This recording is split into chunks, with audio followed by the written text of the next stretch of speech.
متى ترانا ونراك متى ترانا. بسم اللہ الرحمن الرحیم. موضوع العلم ما یبحث فیہ عن عوارضہ الذاتیہ. یہ ایک قانون ہے. اس قانون کی آج ہم تشریح کریں گے اور اس قانون کے ذریعے ہم بیان تو یہ کرنا چاہتے ہیں کہ علم منطق کا موضوع کیا ہے، لیکن جو ہم قانون بیان کرنے لگے ہیں جب اس کی تشریح سامنے آئے گی تو آپ کو ایک قاعدہ اور کلیہ مل جائے گا، جس قاعدے سے کلیے سے آپ ہر علم کے موضوع کی تشخیص اور شناخت دے سکتے ہیں. ٹھیک ہے، یعنی جنرل بات ہو جائے گی. قانون ہاتھ میں آنے کے بعد پھر آپ اس قانون کی روشنی میں ہر مقام پہ موضوع کو پہچان سکتے ہیں. واضح ہو گئی بات؟ اچھا، تو اس جملے کے اندر 4 لفظ ہیں، یہ قابل غور ہیں.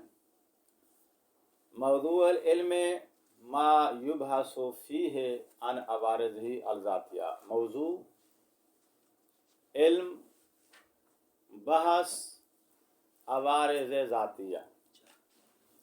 کتاب کھولو اور اس کے اندر دیکھو یہ لائن موجود ہے نہیں ہے، اور اس لائن میں یہ 4 الفاظ موجود ہیں نہیں ہے. نشاندہی کرو تاکہ اس کی تشریح ہم دے سکیں.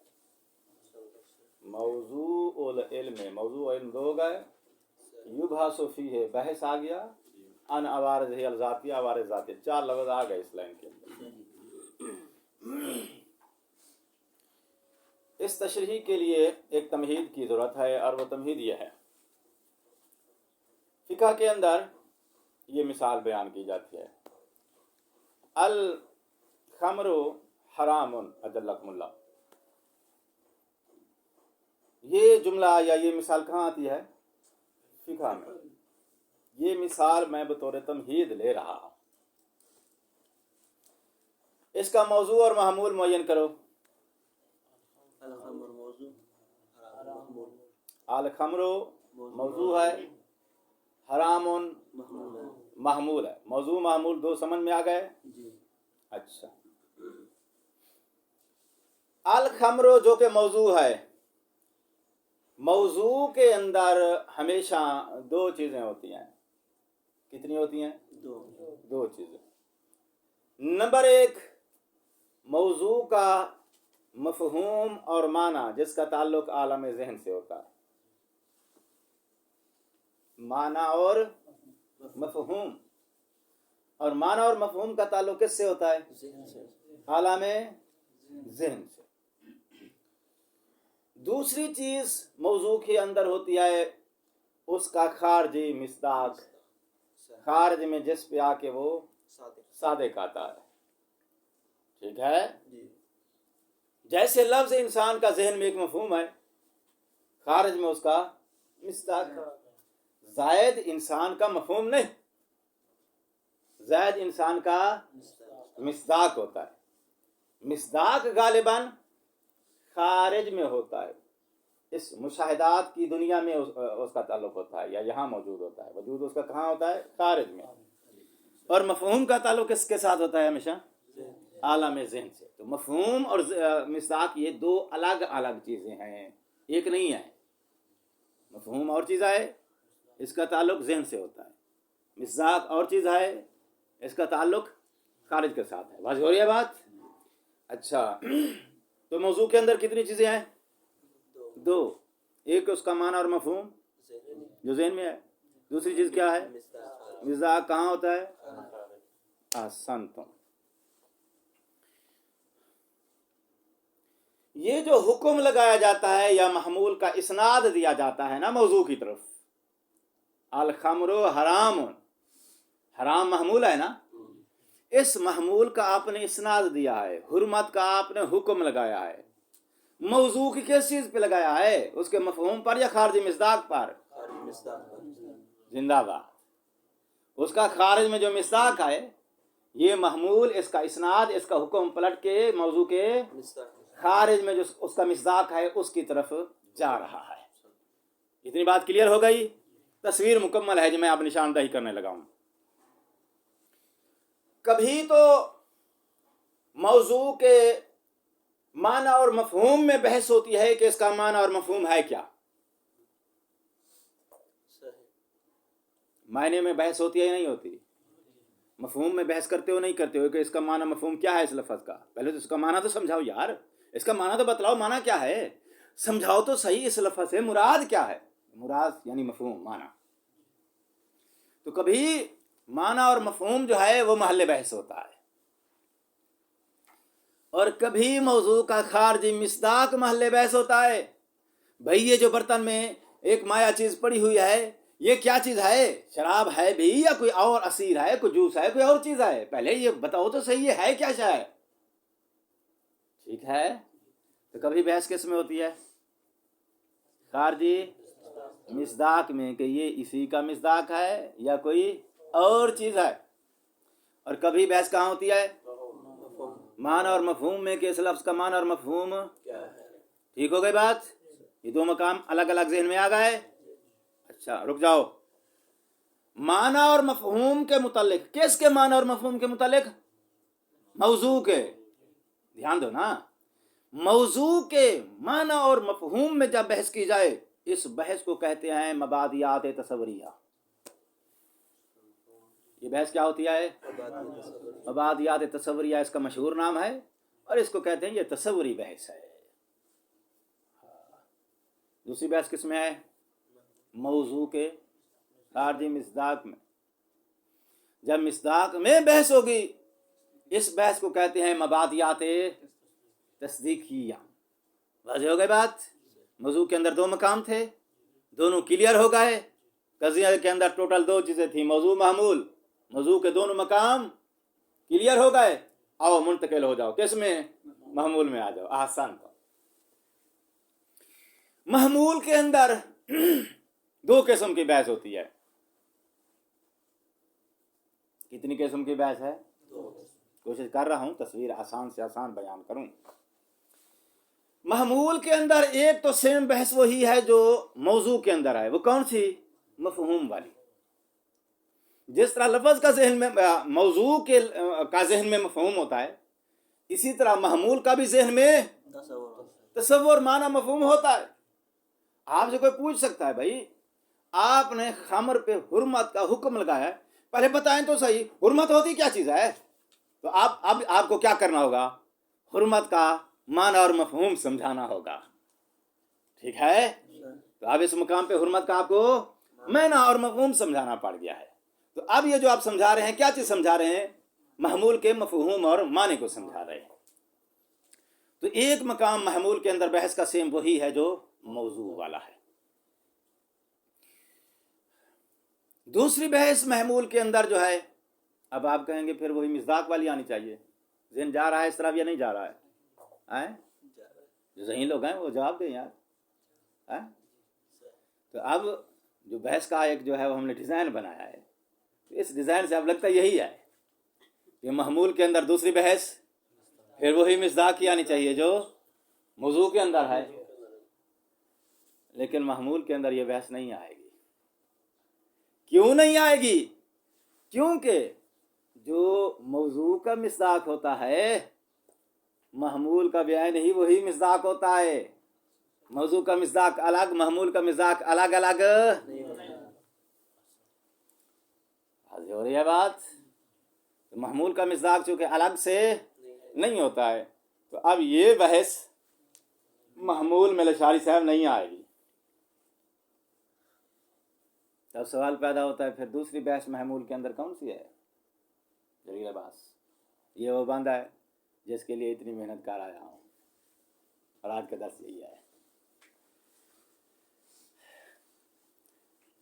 محمول کے اندر دوسری بحث ہے، یہ محمول جس کا آپ نے اسناد دیا ہے موضوع کی طرف، یہ اسناد، یہ محمول کا اسناد موضوع کی طرف، یہ محمول کی نسبت موضوع کی طرف ثابت ہے یا ثابت نہیں ہے؟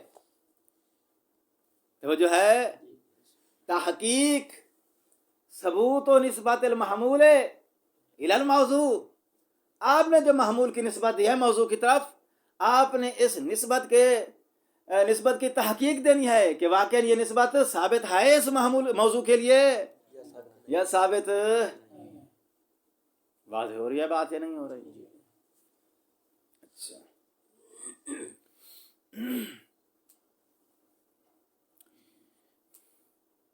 محمول کے متعلق بحث، چاہے آپ اس کے تصور کے بارے میں کریں یعنی معنی اور مفہوم کے بارے میں کریں، چاہے آپ محمول کے اسناد کے بارے میں کریں، محمول کے متعلق دونوں قسم کی بحث کو مسائل العلم کہتے ہیں۔ المقدمۃ فی بیان مسائل المنطق، یاد ہے یہ بار کہاں گزری ہے؟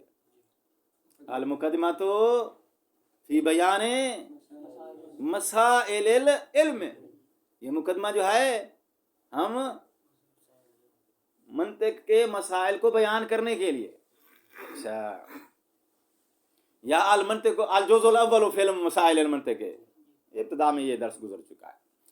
اچھا، تو پھر مسئلے کی ڈیفینیشن سامنے آ گئی۔ مسئلہ کسے کہتے ہیں؟ مسائل العلم، یا یہ تعبیر جب بولی جاتی ہے کہ علم منطق کے مسائل، مسائل کیا ہیں؟ وہ جو محمول کی بحث ہو رہی ہے نا، آپ محمول کی تعریف کر رہے ہیں، تعریف کر کے کیا کیا جاتا ہے؟ معنی بیان کیا جاتا ہے۔ آپ محمول کی تعریف بیان کر رہے ہو، محمول کے اسناد کی تحقیق دے رہے ہو، یہ ساری محمول کے متعلق جتنی بحث ہو رہی ہے نا، محمول کے متعلق بحث کرنے کو کیا کہتے ہیں؟ مسائل العلم۔ یہ اس علم کا مسئلہ ہے۔ مسئلے کی کیا تعریف ہے؟ البحث عن حول المحمول، ٹھیک ہے، محمول کے متعلق بحث کرنے کو مسئلہ کہتے ہیں۔ اور محمول کس کا؟ اب رکو واپس آؤ۔ تو ہمارے پاس مسئلہ سمجھ میں آ گیا نا۔ مسئلہ جو ہے محمول کے متعلق بحث کرنے کو کہتے ہیں، موضوع کے متعلق بحث کرنے کو نہیں کہتے۔ موضوع کے متعلق بحث کرنے کو مبادی جمع ہے کس کی؟ مبدا کی۔ مبدا کسے کہتے ہیں؟ تمہیدی بحث کو، ٹھیک ہے۔ تو ایک بحث کی تمہید ہوتی ہے، ایک اصل بحث ہوتی ہے۔ جو موضوع کے متعلق دو مقام پہ بحث کرو گے، دونوں مقام پر بحث تمہیدی بحث ہے۔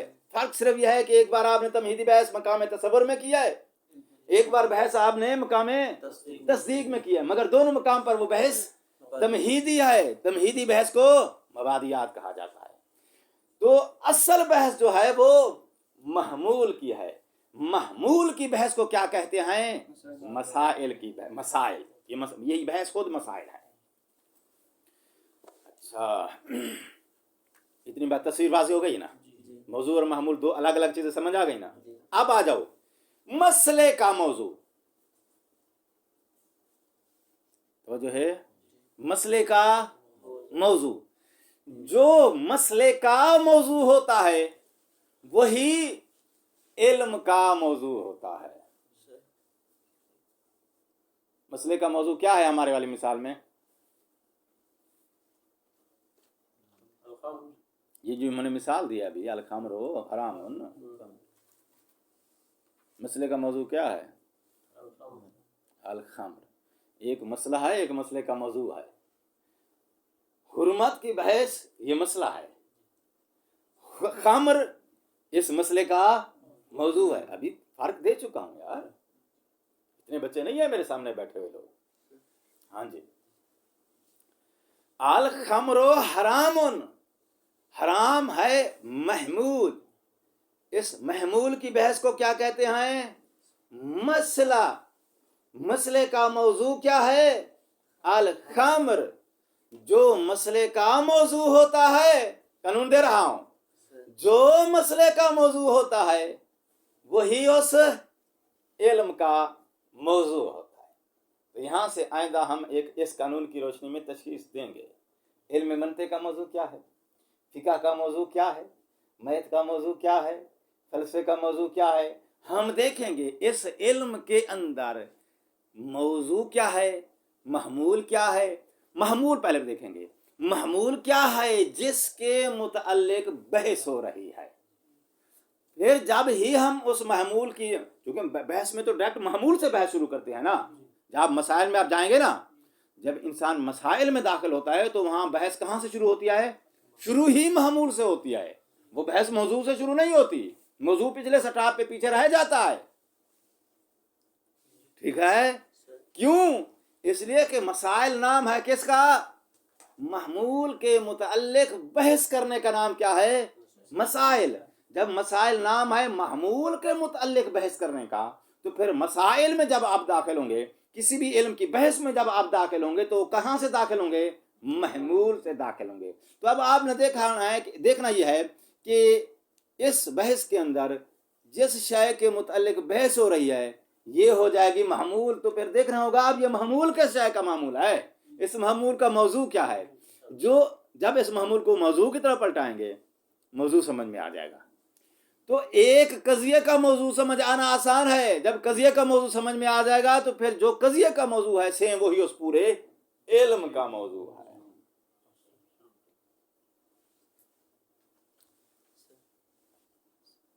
پورے علم کا موضوع آپ کو صرف ایک بحث سے پتہ چل جائے گا.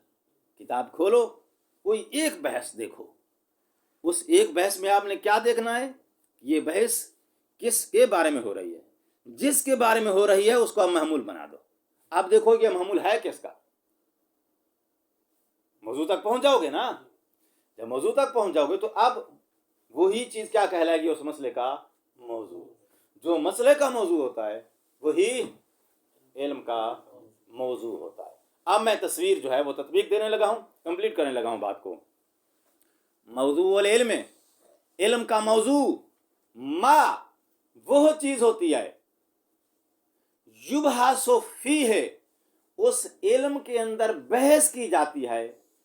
یبحث فیہ کی ضمیر کدھر جائے گی؟ علم کی طرف. اس علم کے اندر جس شے کے عوارض ذاتیہ سے بحث کی جاتی ہے. علم کا موضوع وہ چیز ہے جس چیز کے عوارض ذاتیہ کے بارے میں، تو علم کے اندر بحث موضوع کے بارے میں نہیں کی جائے گی، موضوع کے عوارض ذاتیہ کے بارے میں بحث کی جائے گی. تو یہ جو تھوڑا جملہ جو ہے مجمل ہے تو اس کو ذرا کلیئر کرو. علم کے اندر جو ہم نے بحث کرنی ہے، موضوع کے بارے میں بحث نہیں کرنی نہ. اس موضوع کے آگے ایک اور رشتہ دار ہیں، ان کا نام کیا ہے؟ عوارض ذاتیہ. ان عوارض ذاتیہ کے بارے میں بحث کرنی ہے. تو اب بات کیا بنے گی؟ علم کا موضوع وہ چیز ہوتی ہے جس چیز کے عوارض ذاتیہ سے بحث کی جائے جس علم میں. میں نے کوشش بہت کی ہے. عوارض ذاتیہ کو محمول کہیں گے. احسنتم. عوارض ذاتیہ وہ محمول ہو گئے. اب کوئی بندہ جس کو یہ بات سمجھ نہ آئی ہو، آپ کے پاس یہ بہترین موقع ہے ان بنیادی چیزوں کو سمجھنے کا.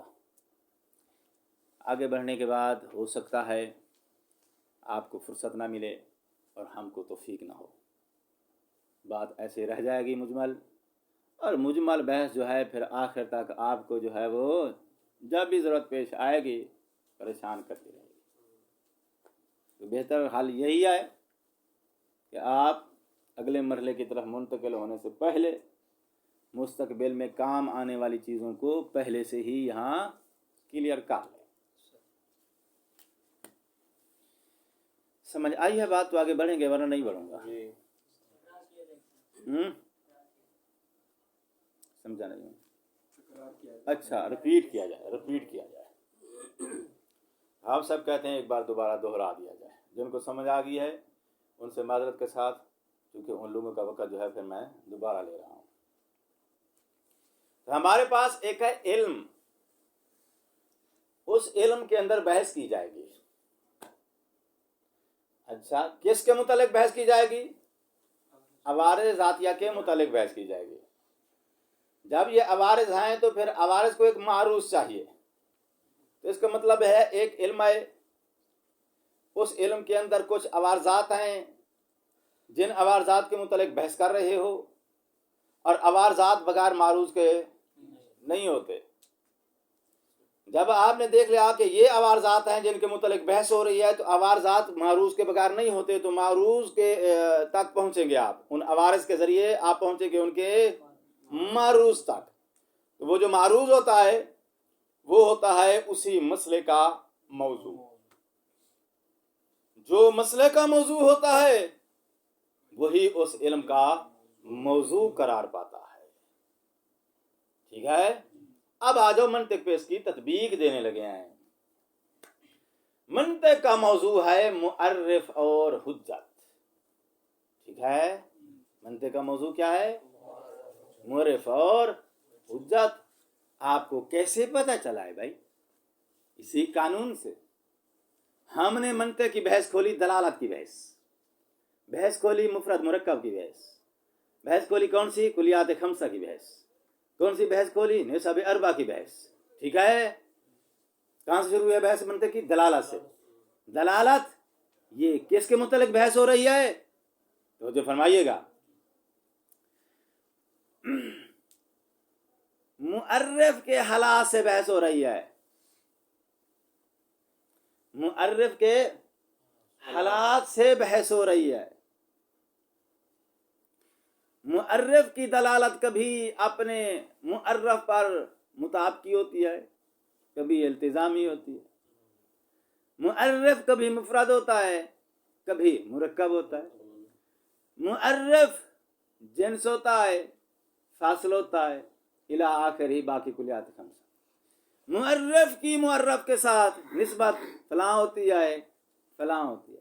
تو ساری بحثیں کس کے متعلق ہو رہی ہیں؟ واضح ہو رہی ہے بات؟ معرف کے بارے میں، معرف کے حالات کے بارے میں.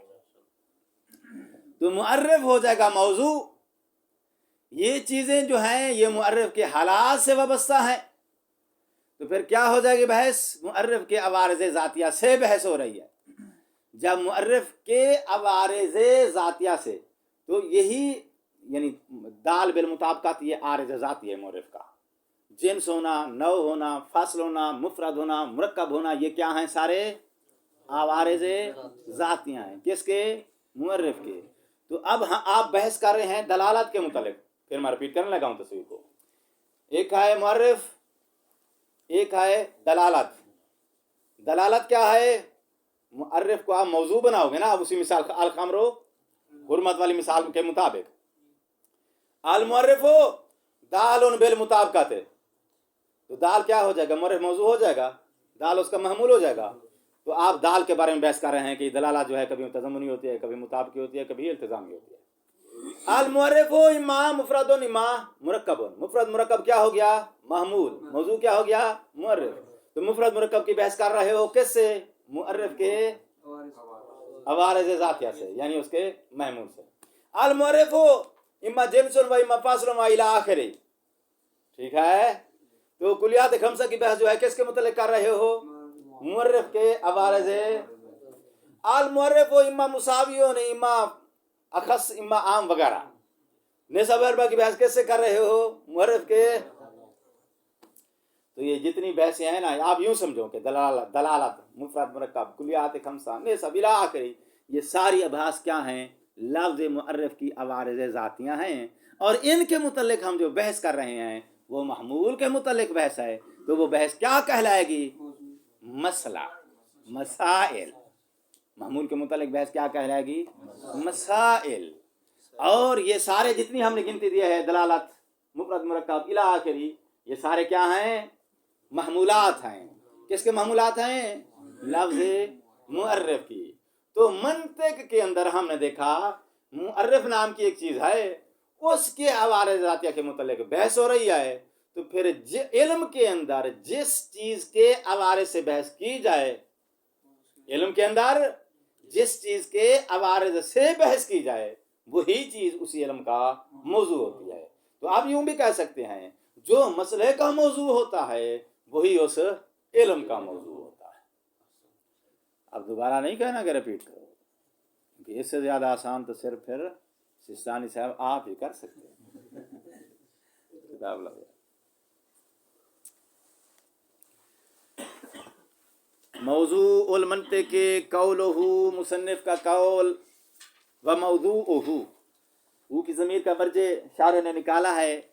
موضوع العلم، علم کا موضوع ما وہ چیز ہوتی ہے یبحث عن عوارضہ فیہ، جو میں اس کو جو ہے متأخر بیان کروں گا. یبحث بحث کی جاتی ہے عن عوارضہ الذاتیہ، جس کے عوارض ذاتیہ سے بحث کی جائے فی ہے اس علم میں. علم کا موضوع ہوتی ہے وہ چیز جس چیز کے عوارض ذاتیہ سے بحث کی جائے فی ہے اس علم میں. تو علم کے اندر بحث ہم نے موضوع کے متعلق نہیں کرنی، موضوع کے عوارض ذاتیہ کے متعلق بحث کرنی ہے. اب آئیے جی عوارض ذاتیہ کیا ہوتے ہیں. موضوع سمجھ میں آ گیا ہے، علم کا بھی پتہ چل گیا. اچھا بحث بھی سمجھ آ گئی. بحث یعنی محمول کے متعلق آپ نے جو تحقیق دینی ہے، جس کو ہم مسئلہ کہتے ہیں. بحث سے مراد مسئلہ ہے، ٹھیک ہے نا. بحث کا اشارہ، لفظ بحث کا اشارہ کدھر ہو گیا؟ مسئلے کی طرف. اور موضوع جو ہے وہ بھی آپ کو سمجھ آ گیا. مبادی تصوریہ تصدیقیہ یہ اضافی چیز تھی، تمہید میں نے شامل کی. ایک چیز رہ گئی ہے، عوارض ذاتیہ کسے کہتے ہیں. ٹھیک ہے. تو لیاقت صاحب نے ہم کو جو ہے اس مقام پر تھوڑا وہ مشاہدہ کیا تھا، باقی لوگ جو ہیں وہ بھی ساتھ شامل تھے کہ عوارض ذاتیہ جو ہیں اس سے مراد کیا ہے؟ محمولات. ٹھیک ہے، جو راضی ہیں وہ تم وہاں کریں. عوارض ذاتیہ سے کیا مراد ہیں؟ محمولات. بھئی محمولات تو لا تعداد ہے، ٹھیک ہے. محمولات لا تعداد ہے. تو سب محمولات کے بارے میں بحث کرو پھر. تو جب سب محمولات کے بارے میں بحث کریں گے تو دنیا جہان کے تمام محمولات کی بحث ایک ہی علم کے اندر آ جائے گی. تو کچھ محمولات وہ ہیں جو منطق میں ڈسکس ہوتے ہیں، کچھ محمولات وہ ہیں جو نحو میں ڈسکس ہوتے ہیں، کچھ محمولات فقہ میں ڈسکس ہوتے ہیں، کچھ محمولات فلسفے میں، کچھ میڈیکل میں، کچھ ریاضی میں. بہت سارے محمولات ہیں یا نہیں ہیں؟ بھائی سارے علوم کے اندر محمولات ہی ڈسکس ہوتے ہیں، موضوعات نہیں ہوتے. یہ آج نقطہ نوٹ کر لو. ڈسکس موضوع نہیں ہوتا، موضوع کے ساتھ محمول جو جس کا اسناد ہے وہ محمول ڈسکس ہوتا ہے. تو ویسے ہم اپنے عرف عام میں جو ہے غیر دقیق تعبیر یہ لاتے ہیں کہ فلاں موضوع جو ہے وہ ڈسکس ہو رہا ہے. موضوع ڈسکس نہیں ہوتا، موضوع کا ایک محمول ہے، اس محمول کے بارے میں ڈسکس کر رہے ہیں کہ یہ محمول جو ہے اس سے مراد کیا ہے، یہ محمول جو ہے یہ اسناد رکھتا ہے نہیں رکھتا ہے، اس کی نسبت واقعہ جو دی گئی ہے یہ ثابت ہے، درست نہیں ہے، الی آخری. تو ساری ڈسکس دراصل محمول کے متعلق چل رہی ہوتی ہے. یہ دقیق ہے. دیکھو منطق جو ہے وہ چشمہ لگا کے دیکھتی ہے. تو منطق دقیق ہے، ڈسکس محمول کے متعلق ہوتی ہے، موضوع کے متعلق نہیں ہوتی. لیکن ہم عرف عام کے لوگ چونکہ وہ ذرا دقیق نظر سے نہیں دیکھتے، تو کیا بول دیتے ہیں تعبیر؟ فلاں موضوع کے بارے میں ڈسکس. عوارض ذاتیہ یعنی محمولات. تو محمولات تو بھائی لا تعداد ہیں. محمولات منطق کے اندر بحث ہو رہی ہے، کچھ محمولات فلسفے میں، کچھ محمولات ریاضی میں، کچھ محمولات نحو میں، کچھ محمولات. تو محمولات تو لا تعداد ہیں. ٹھیک ہے. آپ نے عوارض ذاتیہ کا ترجمہ کیا ہے محمولات سے، اور محمولات کا لفظ شامل ہے تمام علوم کے اندر سارے ڈسکس ہونے والے سارے محمولات. پھر یہاں منطق کے اندر ڈسکس کر دو. جب سارے ایک علم کے اندر یہاں ڈسکس ہو جائیں گے تو پھر دنیا جہان کے سارے محمولات ایک علم میں آ جائیں گے. متعدد علوم بنانے کی آپ کو حاجت نہیں. ٹھیک ہے نا. اب اس نے یہاں محمولات کی 2 قسمیں کی ہیں تاکہ ہر علم کا جو ہے وہ اپنا اپنا حصہ الگ الگ ہو جائے. کچھ محمولات منطق کے حصے میں آئیں گے، کچھ ریاضی کے حصے میں کچھ، فقہ کے حصے میں کچھ، فلسفے کے الی آخر ہی. تو محمولات کے اندر ہم دو قسمیں بنا رہے ہیں. یہ جو ایک قسمیں بنا رہے ہیں دراصل یہ بھی ایک قانون دے رہے ہیں. اس قانون کی روشنی میں آپ جو ہے وہ تقسیم بندی کریں گے، یہ والا حصہ محمولات کا منطق کو ملے گا. اس قانون کی روشنی میں تول کے جو ہے وہ جو اس قانون کے زمرے میں آئیں گے وہ اس کو ملے گا، وہ اس کو الی آخر ہی. قانون کیا ہے؟ کہتے ہیں عوارض ذاتیہ ہر قسم کے محمولات کو نہیں کہتے، ان محمولات کو کہتے ہیں جن کی اپنے موضوع کے ساتھ نسبت تساوی کی ہو. کوئی ریسپانس نہیں ملا، میں نے تو بہت کیا.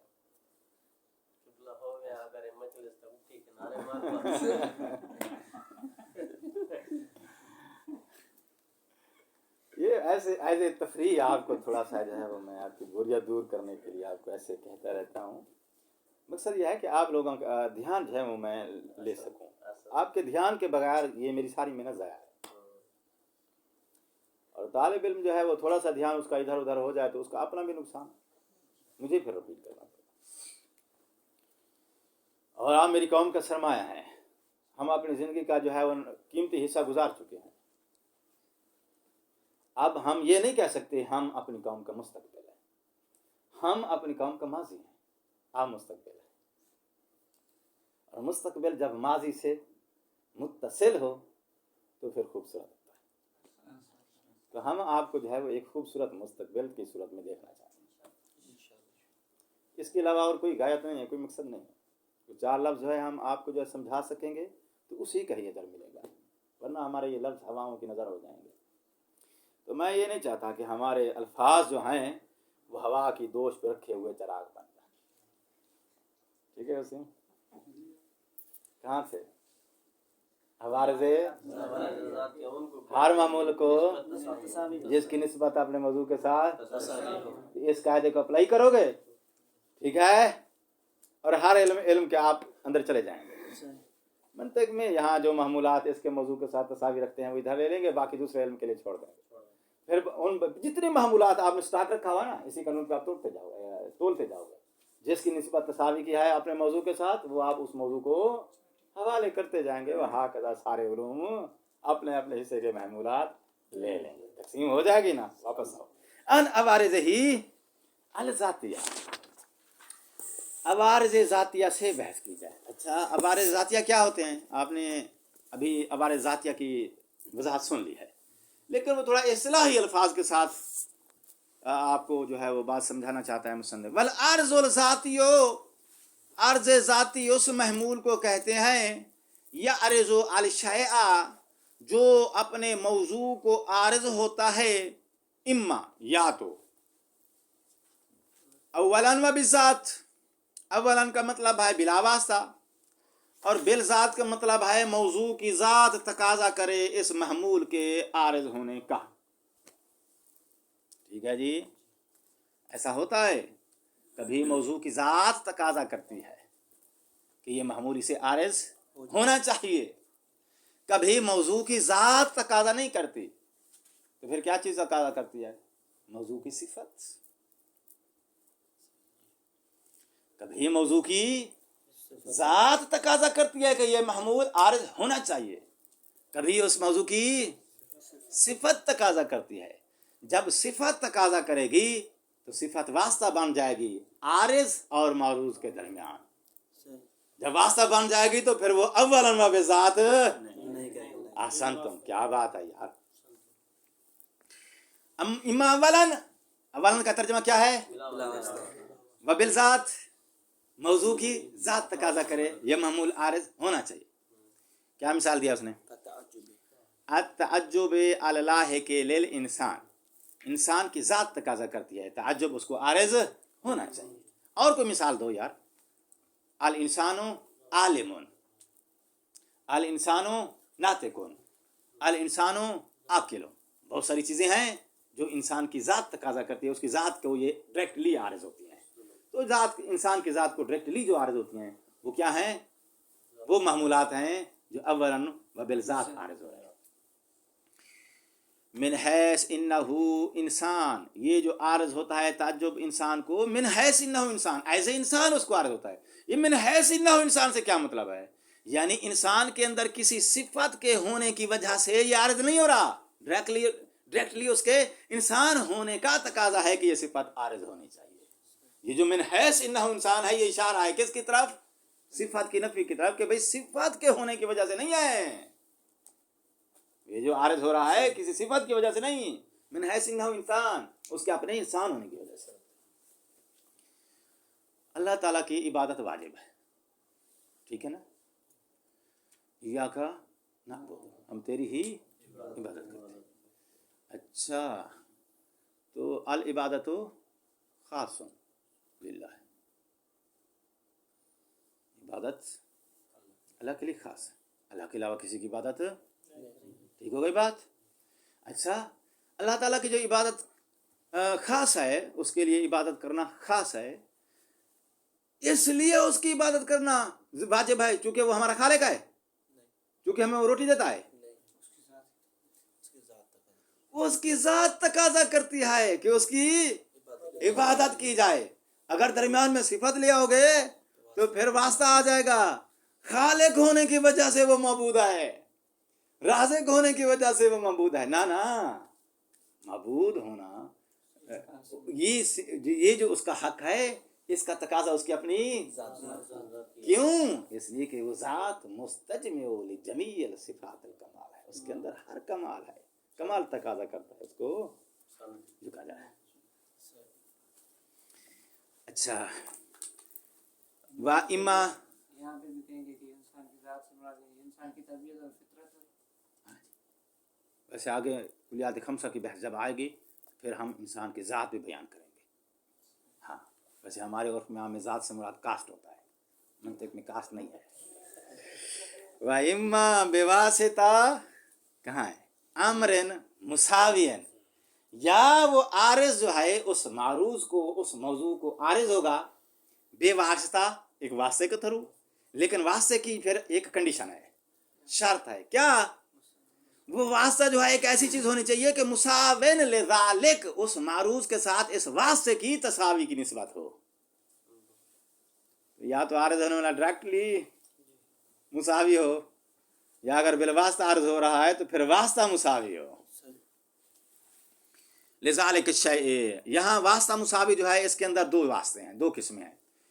ایک واسطہ جو ہے داخلی ہے، ایک خارجی ہے. داخلی سے مراد یہ ہے کہ موضوع کا کوئی اجزاء میں سے جز واسطہ بن رہا ہے اس محمول کے عارض ہونے کا، اور وہ محمول کا جز جو ہے اس موضوع کا جز جو کہ واسطہ بن رہا ہے اس محمول کو اس موضوع تک پہنچانے کے لیے، عارض کو معروض تک پہنچانے کے لیے، وہ موضوع کا جو جز ہے وہ اس موضوع کے ساتھ تساوی کی نسبت رکھتا ہو. دوسری صورت یہ ہے کہ وہ اس کا جز نہیں ہے، اس کے جز سے ایک خارجی چیز ہے، اور خارجی چیز جو ہوتی ہے وہ موضوع کی صفت ہوتی ہے. تو یہ مزید فرق آئے گا کہ صفت بھی موضوع کے مساوی ہو سکتی ہے، اس کا ایک جز جو کہ داخل اس کے ذات کے اندر، چونکہ جز کو صفت نہیں کہہ سکتے آپ. کیوں؟ اس لیے ذات کا جز ذات ہوتا ہے. ٹھیک ہے؟ تو واسطے کے اندر جو ہے وہ دو چیزیں بیان کر دیا ہے کہ وہ واسطہ مساوی ہونا چاہیے.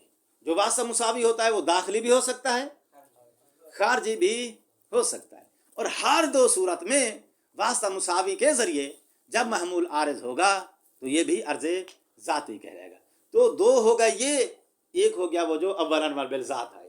تو ٹوٹل 3 قسم کے محمولات ہیں جو اپنے موضوع کے ساتھ تساوی کی نسبت رکھتے ہیں. اس کے علاوہ باقی سارے محمولات اپنے موضوع سے عام ہوں گے، اخص ہوں گے، الی آخرہ. ان کو آپ یہاں علم میں ان محمولات کے بارے میں آپ علم کے اندر بحث نہیں کر سکتے. تو علم کے اندر آپ انہی محمولات سے بحث کریں گے جن کی نسبت موضوع کے ساتھ تساوی کیا ہے. اور یہ 3 قسم کے محمولات ہیں: اولاً بذات عارض ہونے والے، داخلی جز کے واسطے سے عارض ہونے والے، صفت مساوی کے ذریعے عارض ہونے والے. کیا مثال دی ہے؟ کل رہک الذی یعرض حقیقتاً للتعجب، حقیقتاً جو ہے یہ تعجب کو عرض ہوتا ہے. ثم ینسب عروضہ الی الانسان، پھر نسبت دی جاتی ہے اس ضحک کی انسان کی طرف بالعرض والمجاز. بالعرض والمجاز سے کیا مراد ہے؟ بالعرض والمجاز جو ہے اس کو ذرا سمجھو. فون کیا آپ نے حافظ صاحب کو، حافظ صاحب کہاں ہو؟ جی میں کربلا سے آ رہا ہوں. ایسے کہتے ہو یا نہیں کہتے ہو؟ حافظ صاحب تھوڑی آ رہے ہیں، گاڑی آ رہی ہے. آپ صاحب تو آرام سے بیٹھے موبائل دیکھ رہے ہیں گاڑی میں. تو آنا صفت گاڑی کی ہے، مجازہ نسبت دے دیا اپنے گاڑی پہ جو لوگ سوار تھے. ٹھیک ہے. تو کہتا ہے ذہق اصل میں عارض ہوتا ہے تعجب کو، مجازن نسبت دے دیتے ہو تعجب کی بجائے اس بندے کو جس کی یہ صفت ہے. واضح ہو گئی ہے بات؟ تو کہتا ہے بالعرض والمجاز، نسبت ہم مجازن دے دیتے ہیں. ففہم جو اشارہ ہے اس بات کی طرف بھئی منطق دقیق ہے اور معاشرہ اتنا دقیق نہیں ہوتا. معاشرے میں